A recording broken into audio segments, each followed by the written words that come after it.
Los Angeles, the gang capital of the world. Yes, Father, search warrant, open the door! Home to 700 gangs and birthplace of the Bloods and the Crips. For nearly 40 years, these gangs have battled for control of the streets. Don't run, don't do nothing.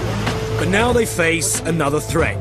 Their common enemy, the Latino gangs. Kill blacks, it's all about that brown, that's what's up. There's a war on the streets. This is what protects me every day. And I've come to see who's winning.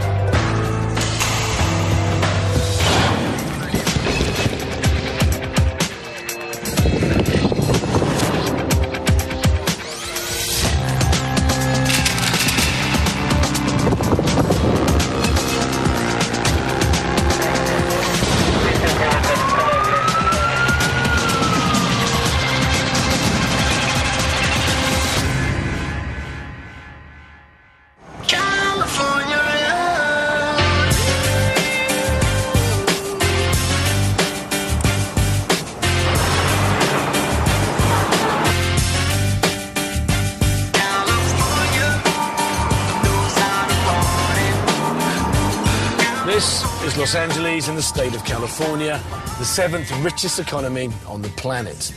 It's famous for its thriving film and television industries, and it's home to the stars. But it's also infamous for being the gang capital of the world. Last year, there was a gang-related murder every other day. And last month, February 2008, there were just under 2,000 violent crimes committed. For generations, the Bloods and the Crips have fought for control of the streets here. But it would appear there's been a change in the balance of power. The Latino gangs are on the rise, and I've come here to meet them. In between the warring gangs is the Sheriff's Department. Get that shit! Many areas in Los Angeles have gang problems. One of the best known of these is Compton. This small part of downtown has one of the biggest gang problems in LA. Compton was the murder capital of the US up until a couple of years ago, and someone was in fact killed here only last night. The courthouse and police station dominate the surrounding area. To deal with the gang problem, the Sheriff's Department have their own gang unit. You this, sir? Ross, pleased to meet you. How are you? If I was looking for an American cop cliche, I've found it. Deputies Mark Sanagawa and Ben Torres. So these are just the named gangs? The name of the gangs, their territories, and Compton only. This is only Compton. So how many gangs are there? 68 active gangs. So that's 68 active gangs? Correct. Just in this one town? Right. Of Compton, yeah. That means there are just over 5 gangs for every square mile. In terms of race, then, is it predominantly Hispanic or predominantly black? I'd say roughly about 50-50 now. 50-50. Have you noticed a change in that, then? I'd say back in the early 90s, maybe, it was predominantly black. But it's changed, just in terms of... The demographics have changed, have changed. So the gangs have changed along with those demographics? Correct. Then they show me to a room where they keep evidence confiscated from the gangs. Gang members, are very territorial, and they, want to show people that they're from a gang and they wear stuff would show that. Now, this red hat right here would be for a blood gang. The W stands for West Side. Piru. Even though it's a baseball hat, the Washington Nationals, they wear it because it's red for the Bloods and the W for West Side Piru. If you look closely, you could see this is a bunch of Bloods at a funeral. And if you look close, the mother is throwing up the peace sign. She's holding it upside down, but it's normally like this for Piru. But she's holding that, she's throwing that sign over her son's coffin. Correct. Correct. You won't find a blood using C. That C is for Crip. So like on the T-shirt, Tannic and the C's are crossed out. You won't catch a blood using the word, any word with C. They eat coffee, boffy. So they're saying, I went down to Bompton and I had a cup of boffy. Right. No, not a bup of boffy. A bup of boffy. Not a cup. They went down to Bompton for a bup of boffy. just like that. And their language is so fluid, You won't even they would think miss a twice beat. then. But when the talking stops, the gangs resort to violence. These guns in here are predominantly the ones that you'll find out on the streets. The police keep a library of guns used by the gangs so they can trace bullets back to the weapon that fired them. You're not hunting ducks with this thing. No, exactly. What's in the inside to do one thing, isn't it? And it comes with a bayonet. It's going to hurt. To compete with these deadly weapons, the police have their own arsenal.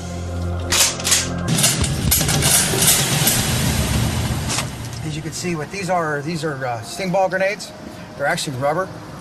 And what you do with these is just like a standard grenade. You put it in your palm, you pull the pin, and when you throw it, it has a delay in it. It first pops, and then what happens is there's multiple 32 caliber rubber pellets in here, and they come out and they hit people, and it's basically a distraction device and a deterrent. Yeah. But when that goes off, most people think psychologically that there's more coming at them than rubber. Right. So they immediately fall to the ground. Now, this is a stun bag shotgun, but the rounds this one fires are bean bags. Right. All the pellets are enclosed in a piece of cloth. They fly out all together like a bean bag, just like you were thrown at a carnival. Yeah. And they impact people, but they don't go in. Now, this may look very familiar to you. Yeah, so often, isn't it? Yes. What this is a Colt carbine. It's got the collapsible stock, retractable 30-round magazine. It's an incredibly hard piece of kit for taking out. I mean, but that's what you're up against sometimes, yeah? What we're dealing with out there is far superior than anything we can. And we're always trying to play catch up, and this is a necessary tool. Now, granted, I'm not going to pull this out when I'm making a traffic stop, but no, right. for certain entries, I will utilize that. I want to see the gang problem in Compton firsthand, so the deputies have agreed to take me on a patrol. Don't run, don't do nothing.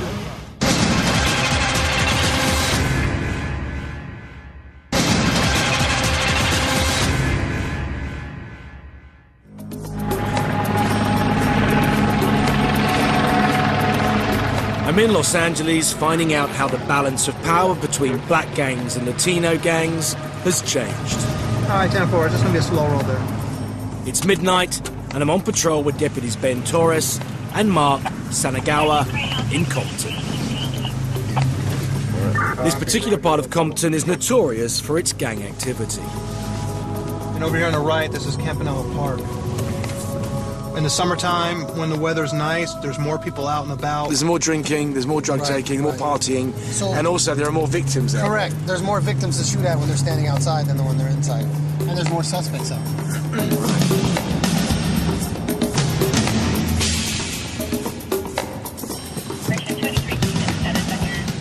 It wasn't long before we came across a gang.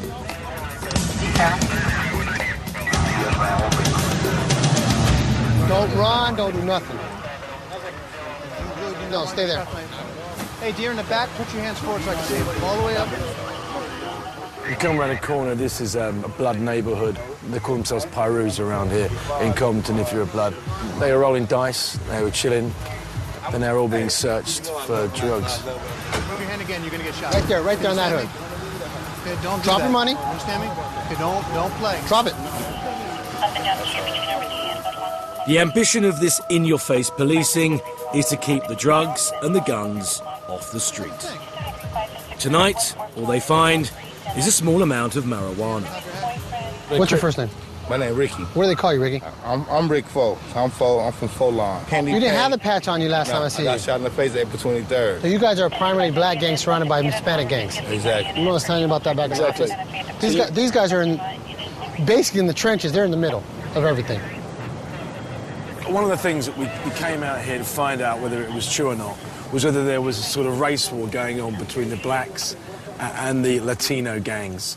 Would you say there is? Yes, without a doubt. Yes. Yeah, without a shadow of a doubt, there is. Do you have some proof? Can you back that up with some facts for me? Well, you'll have a black gang where a black gamer will be shot, and you'll immediately know it's a Hispanic rival gang. The rival gang will yell out their gang sign, or they'll yell out their gang name as they shoot at them, letting these guys know, you just got shot at by us. We're not afraid of you. We shot at you, and we're not afraid to tell you who we are. Those keys. What I want to know is how it all started. They say it's a drug ripoff that they did back in, years ago. The blacks sell drugs but don't pay taxes to anybody in the Hispanic area. So it's a drug. It's all about money. It comes back all the money. Money. And if my gang's going to sell drugs, I don't want a black gang on the next block selling the same kind of drugs, because now what if my customers are going in? I'm getting undercut. It's bad for business. The Blood and the Crip gangs were formed in the 70s. They soon carved up the city according to the neighbourhoods in which they lived. As demographics changed, so did the gangs. And today in Los Angeles, for every black person, there are 5 Latinos. The gang culture has reflected this population swing.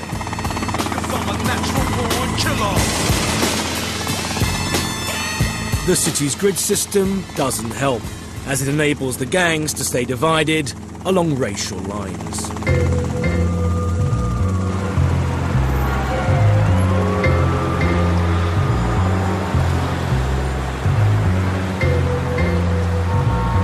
Five years ago, I met a leading Blood gang member called Bloodhound.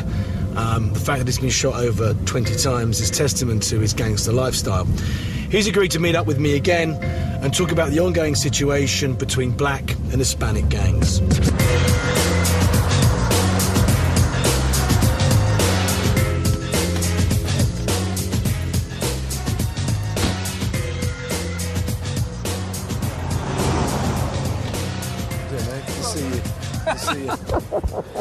Long time, man. Yeah, just making the call, man. You ain't right. Yeah, Go for a walk, like. If you don't mind jaywalking or if you want to wait, it don't matter to me. Let's jaywalk. Let's break the law. Let's break the law. Let's break the law a little bit. Yeah. That's an everyday thing over here. Yeah. Ah, man, things been. In the past, Bloodhound's been targeted by other black gangs, but recently he was attacked by the Latinos. Well, mate, I'm surprised that you're still around. They put a pipe bomb inside my car, and they hooked it up where it's hooked up to the starter. And my homeboy cranked the engine. We didn't know it was a fucking bomb in there, so it blew up. My face was on fire for about a minute, which doesn't sound long, but when your face is on fire, especially your eyes, right around here where it got me. Yeah. I'm trying to put it out, and it won't come out. I'm smothering it, put my shirt over it, still won't come out. So I slammed my face into a big bucket of water. And just put your face out. Yeah, put the fire out. Been healing for about a year. Had to stay out of direct sunlight for a while. You had to move as well, though, didn't you? Yeah, well, it was a smart thing to do. Yeah, I had to move. So right now, where I stay is pretty much a secret. No, I don't let anyone know where I lay my head and my family. I'll tell you what, I think we've been here long enough, mate. We're going. Yeah, we need to go. Here we go. Let's go. Since we last met, we're both a little wiser and wider. The pipe bomb attack has had a profound effect on Bloodhound's lifestyle. So much so, he's now attempting to bring peace between the black warring gangs in his area. Because of his standing, he's able to arrange a meeting with some active black gang members.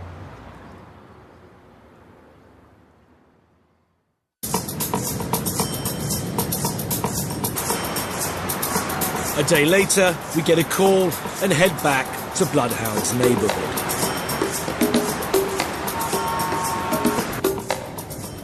When I get there, he tells me he's got 2 Crips for us to talk to.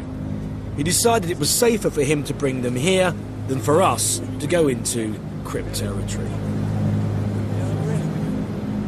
But he hadn't counted on one of them provocatively throwing a gang sign, and it's upset one of the local Bloods. Basically, out to an interview in Bloodhound's area, which is predominantly a blood area, obviously. He's managed for us to gain access to a couple of members of the Crips gang. Obviously, when the Crips arrived, they bandanaed up, and one of them threw a gang sign. And the young man that he's now got hold of was about to go and get a gun, and now Bloodhound's trying to calm him down. But if you look how young he is, look, right? He's now actually calmed him down, I hope. Just watch him over there. Make sure he doesn't come out that door with a gun now trying to shoot our man. The Crip who threw the sign, known as Tiny Smurf, needs to be moved in case the Blood comes back to shoot him. So rather foolishly, we hide him in our car. Hey, Smurf. Man, don't be throwing up no gang signs while you in here. Don't be playing like that, man. That shit is funny to you, but I live over here, man. Got the situation. That's the little homie to your blood, so He ain't gonna go down too well, no. Nah, so I explained it to him. He was upset, though, because this dude over here playing games. They might be trying to strategically surround me. You never know. Tiny Smurf's justified paranoia, caused by his own actions, means that we are all in danger. So we have to find somewhere safer to conduct the interview. We're gonna get out of here in a hurry, are we? We're joined by another Crip, 19-year-old True Blue. She became a Crip because her brother was randomly shot on his way home from school by a blood. What's it like being a female in the gang? I mean, do you have different role to play, or do you play exactly the same role as It depends as on the female. Depends how far on you female. want to get in? As far as I need to get. As far as I need to get. But what happens ever if a girl from one gang wants to go out with a bloke from another gang? Does it ever happen?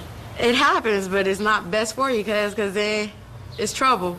I mean, I'll tell you like this. If I find one of my bitches fucking with a slob, I'm gonna fuck the bitch up. We might kill her right then and there. Slob being a blood, yeah? Yeah. Depending on how we feel about her. If she got some stripes or if she got some stars, then we ain't gonna kill her. We just beat the bitch up and the homie's a gang raper. Other than that, we let the bitch slide till her get out the hood. So can you tell me the kind of situation that exists now between the Latinos, say, and the black gangs in general? That depends on the area. Yeah. Like in the east side, it gets a whole lot harder. It's always constant bloodshed on black and Hispanic. It has nothing to do whether you're gang related. It just happens to do with your skin color, it all depends on the area. So that racism can spill over into gangs as well? Yes. Oh, yeah. Always. It's been like that since the days it all started. Throughout the streets, everybody wants control of the drugs and the guns and the, like the real power. estate. Money is power. Basically power and control of the herd. Yeah, is the dollar king then? Yeah, pretty much. Ain't because of love, is it? Money and murder. No, it's never because of love.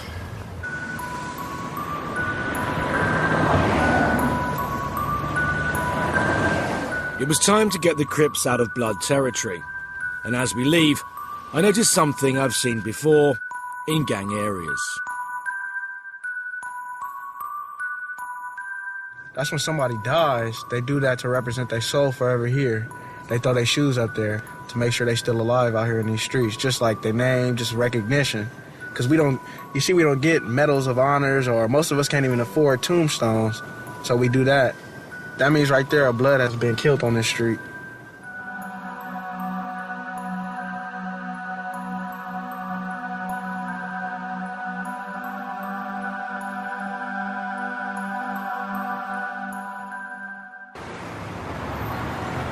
Seems like the black gangs are outgunned, outnumbered, and determined to kill each other. So it would appear that the most powerful gangs in Los Angeles now are the Latinos. I want to meet them, but these gangs are highly secretive, very dangerous, and a little bit camera shy. So to gain access, I'm going to need some help.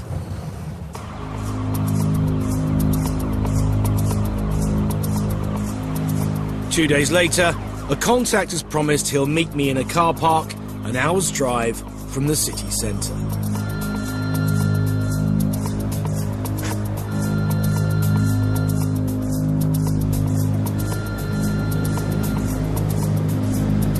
Hello. It's Ross Kemp here, mate. Mate, we beat you by the pylons, yeah?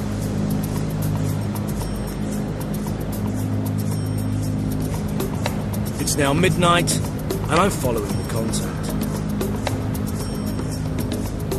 To be honest with you, I have no idea where we are right now, so we're putting our faith in these guys, and hopefully everything will turn out well.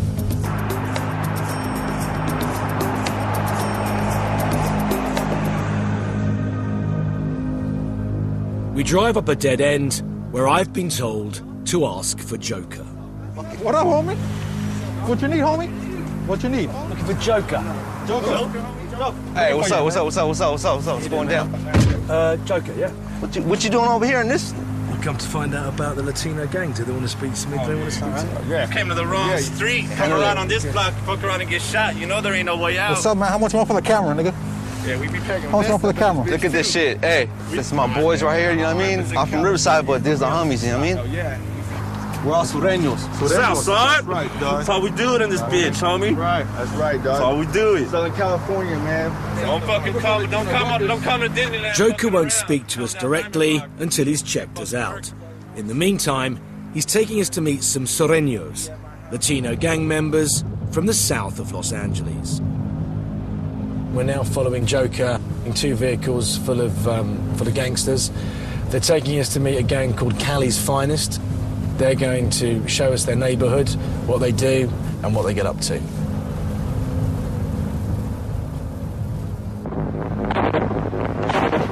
We've driven for nearly an hour.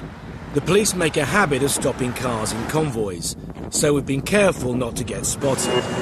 Eventually, we get to the destination. This gang isn't shy when it comes to expressing their views. Fuck niggers, homie. Any nigger who pass by right here, we fucking shoot those motherfuckers. Kill those motherfuckers, dog. That's the hood right there. No one wants to fuck with this hood. Yeah, that's the gang, homie. That's the body right there. Cali's Finest. Cali's Finest body. And you have to be wary of when putting it up here or not? You worried about putting it up here? Nah, we don't give a fuck. This is our hood. This is our hood. Anyone who steps in here wants to fuck with us. This is ours right here. This whole place is ours. We roll everywhere we control. We control everywhere we fucking roll. Anyone who fucking rolls down here, we fucking blast those motherfuckers. This is our hood, homie. You don't want to fuck with our hood. No one comes through here and disrespects the barrio. Any motherfucker that's black, fucking blast those motherfuckers. Kill blacks. Kill blacks. It's all about that brown. That's what's up.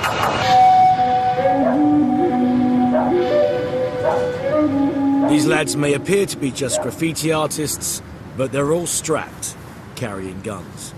Pisto, an elder member at 24, has done well to survive this long. The thing that protects me is this. You know what I mean? Yeah. And I'm not lying, it's all loaded. Yeah. You know what I mean? This is what protects me every day. I never leave it home. What do you think about the other guys in the other gangs around you now? To me, if they're not where I'm from, fuck them. They're nothing. They ain't nothing. They're bitches. You know why? Because they'll shoot me as quick as I'll shoot them. You know what I'm saying? They'll come at me, boom, boom. If you ain't from where I'm from, fuck you. The same way. If you ain't from where I'm from, I'll shoot you. Look at my gun. It's loaded. I can see, man. I'm a gangster.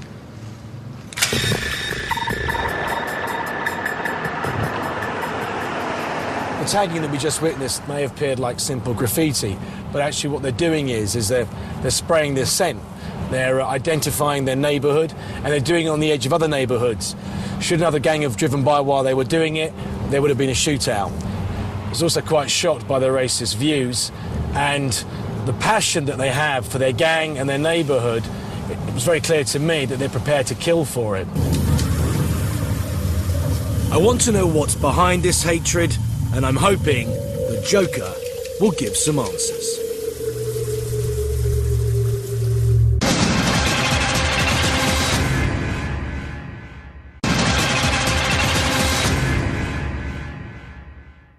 Click, click, boom, you never guess who. It's the bird fool, you bitches shoulda knew by the way you feelin' when you I've been in Los Angeles a week. What you gonna do when you kill those motherfuckers, dog. That's the hood right there. Last night I met my first Latino street gang. I was taken there by Joker, an influential member of the Sureño. Having checked us out, he's agreed to meet with us and talk about his life. we stay ready to ride the south side all day. Ain't no need to ask why. Fuck, you know, Cali's Finest to the fullest.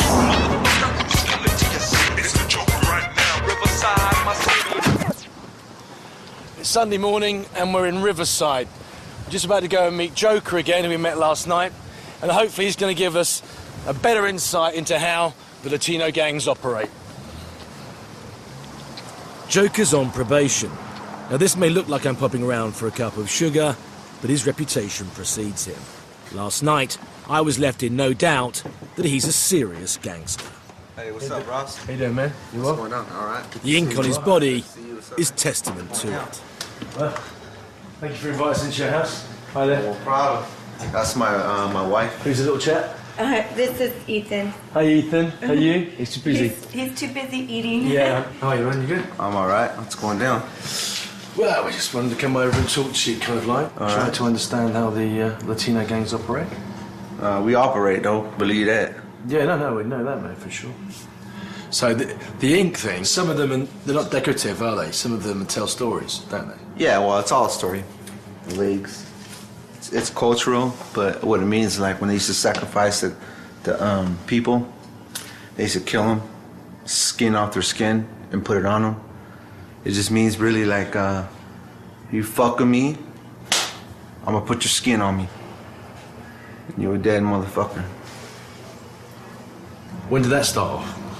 I was locked up, man. Just, started getting tatted up. I mean, it's just the way it is, you know what I mean? Like, I was in my cell. I was bored, like, fuck it, just hook it up, you know what I mean? And then I started getting tied up. Like, I started earning shit, like I was whacking fools in the joint, you know what I mean? Like, fucking stabbing fools or whatever. Under orders, you had to do certain people? Yeah, under orders, of course, you know what I mean? And would that be people in Latino gangs?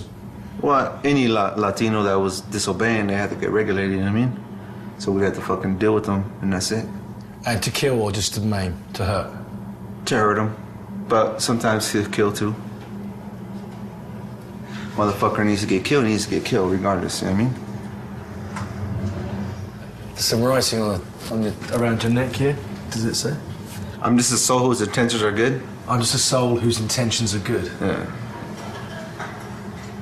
Because I am. Yeah. Jacob's been explaining to me some of his ink he's got on his body, but he's gone off to shave his head because there's certain tattoos on his head that sort of like stripes for the things that he's done while he was in prison.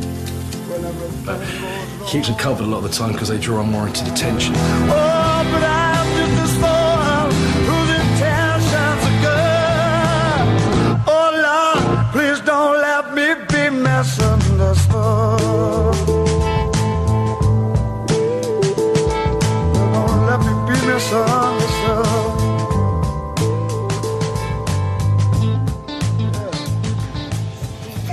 And that's how you do that shit, huh?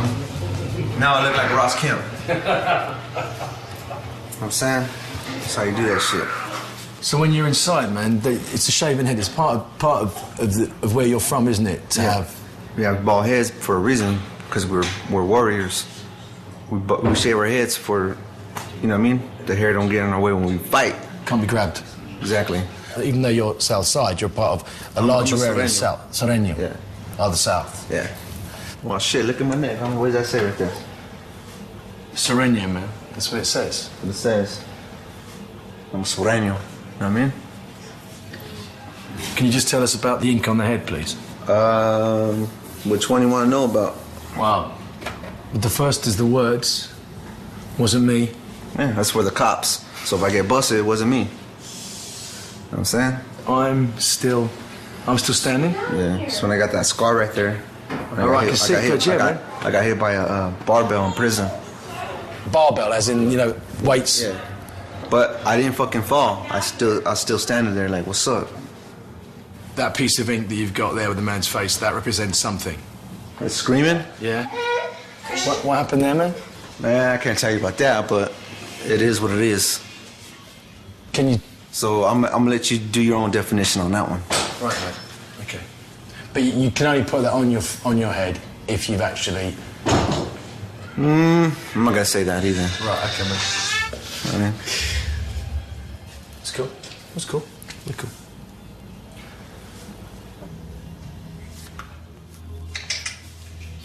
What do you wish for your boys? Would you want your boys to... Fuck no. I already know the question you're gonna ask me. And you know what? I'll never wish that shit upon my boys at all. I love my kids, and I'm gonna keep their asses out of the fucking gang. My boys are gonna be free of that shit. They even try to fuck with my kids, I'm gonna kill those motherfuckers. Believe that shit. Hi,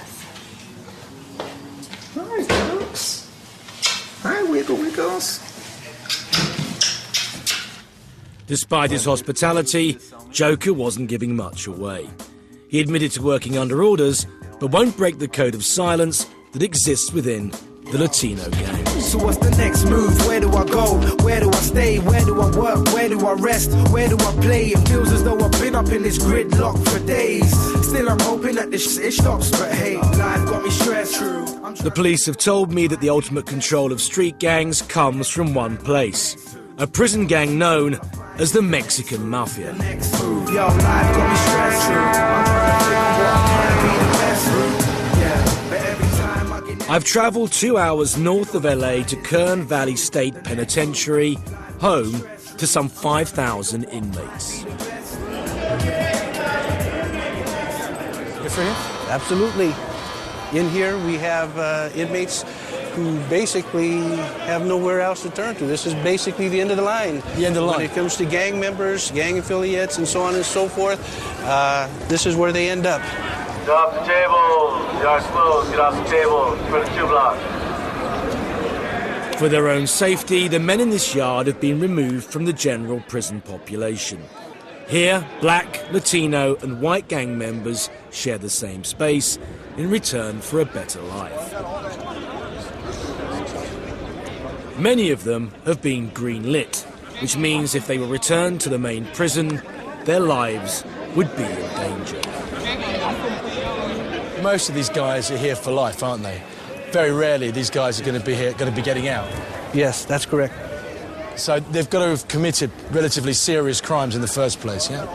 Well, yes, I would agree to that. They're not necessarily in here for singing too loud in church. They're not here for singing too loud in church, right? No. Okay.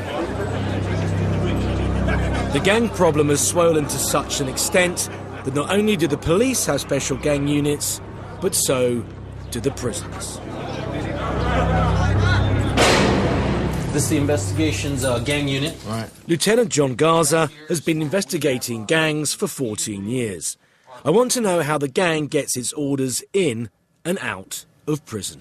Keystring is a method the Mexican Mafia used to pass on messages, pass on contraband, narcotics, even weapons from one secure area to another. And they find by secreting that, by putting that up in your rectal cavity, they avoid detection by correctional staff. These written messages are called kites. It's important to fit as much information on here as possible. So maybe you can get a biro to actually do that. If it was something they were going to mail or send in a package or in a letter, it would be a normal size. But because this is actually set up to go into somebody's rectal cavity and be passed on that way. But that's got to be a skill in itself to be able to write that much information. They get practice at it. It's actually one of their lessons. They have to learn how to write in mini writing. What I find hard to understand is why gang members on the streets follow orders from a bunch of guys who are never going to get out of prison.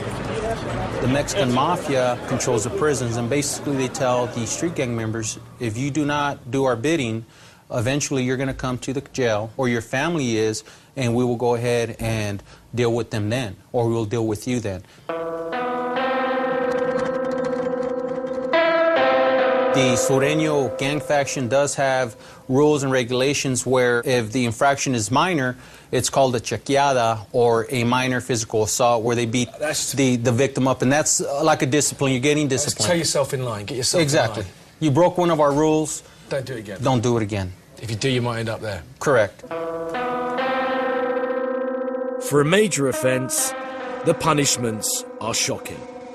They enforce their will with a variety of homemade weapons. These are called tomahawks. It's a inmate manufactured weapon where they go ahead and melt a razor blade onto a piece of plastic stock from a toothbrush. And the Sureño gang uses these to inflict a scar on your face or on your body that's called in Spanish a puto mark. That basically means you're snitch. Right. So wherever you go, as a Sureño, they'll see this mark, and usually they'll try to get that on your face so that, yeah, they know you're no good.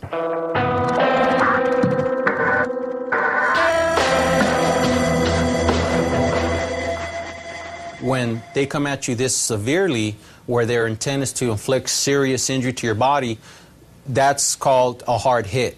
And Basically, the message is you're no longer accepted within our gang faction. You're in bad standing. I'm a Southside gangster.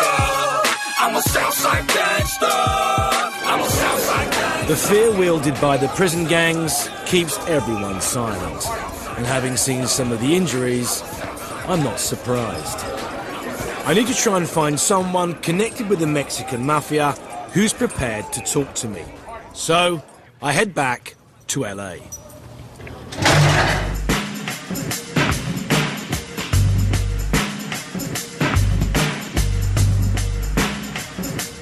Three days later, I'm put in touch with a man who ran with the Mexican mafia, also known as La M. I've been told to meet him at a secret location just off Sunset Strip. He's agreed to talk to me because he bears a grudge against them after a drug deal went wrong.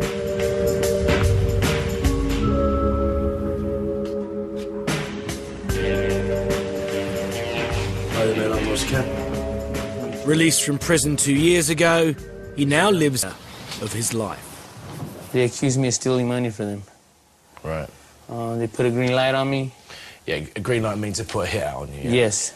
I got shot at. I was stabbed. Finally, I just got tired of getting stabbed. I stepped away from it.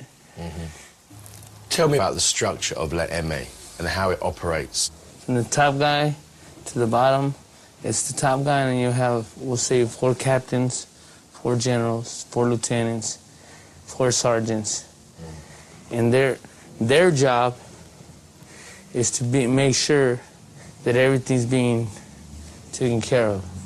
In the streets, every neighborhood is going to have a soldier, a shot caller. He's an associate. He's not actually a member. He's just an associate. He's just an associate. Yeah.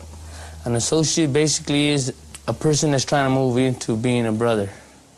He's going to do a brother's dirty work, doing MA activities, more into drugs, money, taking control areas. You kill for them? I kill for them, I rob for them. When I did it, I was told I could take a third of whatever I raked in. If it was $100,000, I took a third of that, and I gave the rest to them. But if you hadn't done it, what would have happened? Probably would have got killed. You say they ordered the murder of families sometimes, is that right? I mean, there's been situations where they go in there and kill mother, father, 2 brothers, and a sister, and left the baby there. It's become clear how much power La M wield. But why are young gang members so keen to get into prison and rub shoulders with them? Because we know being next to a brother with the release date, even if it's 5 years from now, he got 5 years to work on you. We know that. We know once we leave, 99.9 of us are going to come out here with authority. And that all that tells us is we're going to have money, we're going to have cars, we're going to have dope, and we're going to have guns. And whatever else comes with it. You'll hopefully be schooled by La M to do their bidding once you get out, because you're going to make more money. Yeah. And you'll be a part of the system. And that's basically, when you're living in these neighborhoods in what we call the ghetto, that's what we strive for. You say you walk out your front door every day not knowing whether you're going to walk back through it. At first, I would say I would live in fear, but I kind of realized that if it's going to happen, it's going to happen. I would say due to the mistakes I made in my life, it's paying me back now. I got sons right now, one's running around buck wild, smoking weed, and I see him and I see myself in him. And I tell him, what are you doing? It's not worth it. Thanks for talking to us.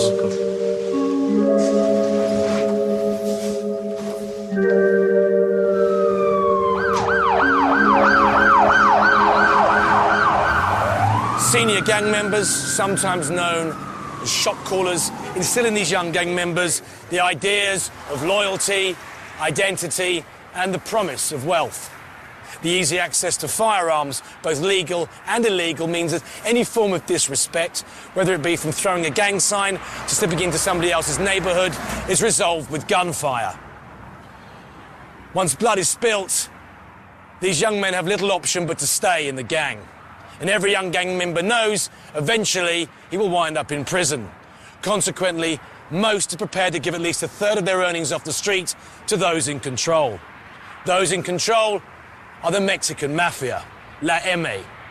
Ultimately, everything is governed by the green. The money is the power.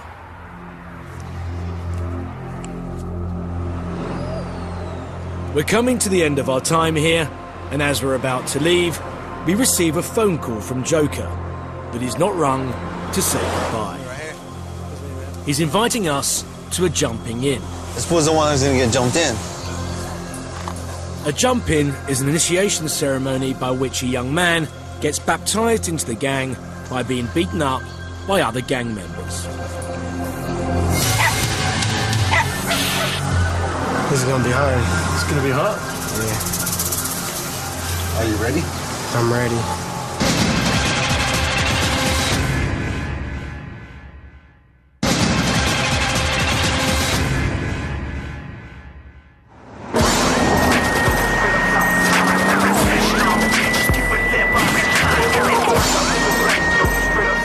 It's my last night in Los Angeles.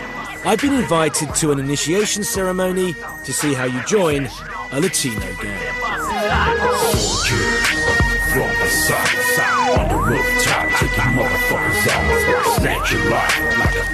A 13-year-old lad is going to be jumped in.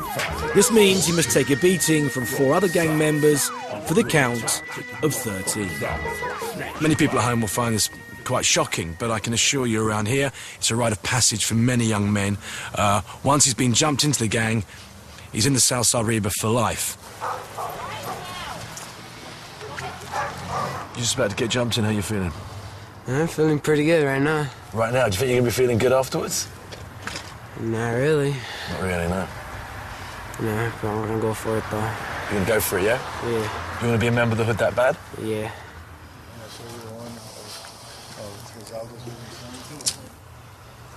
You sure you're okay? Yeah, I'm alright.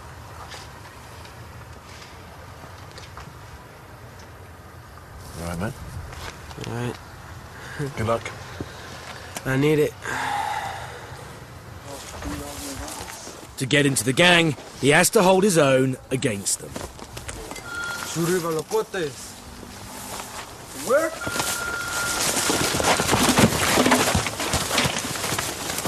That's right, homie. That's right. That's right, homie. That don't suck, dog. Let him get up. Let him get up, Bessie. Let him get up, homie. Get up, Bessie. Get up. That's right, homie. 13, got 2 more. Come on, homie. That's right, dog. That's it. That's right, homie. That's right, Reba, homie. Reba, homie. For Reba, it's for Reba, homie. Welcome to the barrio, Bessie. Over the last 5 years, thousands of young men have been jumped into Latino gangs just like this. I got it. How you doing, man? You okay? Yeah. Yeah? Still bleeding though. So how'd you feel now? You're in? Yeah? Good. Good? Yeah. My high went away though. But yeah. Reba, baby. That's arriba. Yeah? Yep. Most people don't. They just cave in, you know, they start blocking. But other than that, nah, you know, you just kept going. That's good. It's real good. Shots after shots. So you're on with him now, yeah? Yeah. For life. He's you know, he's like family now.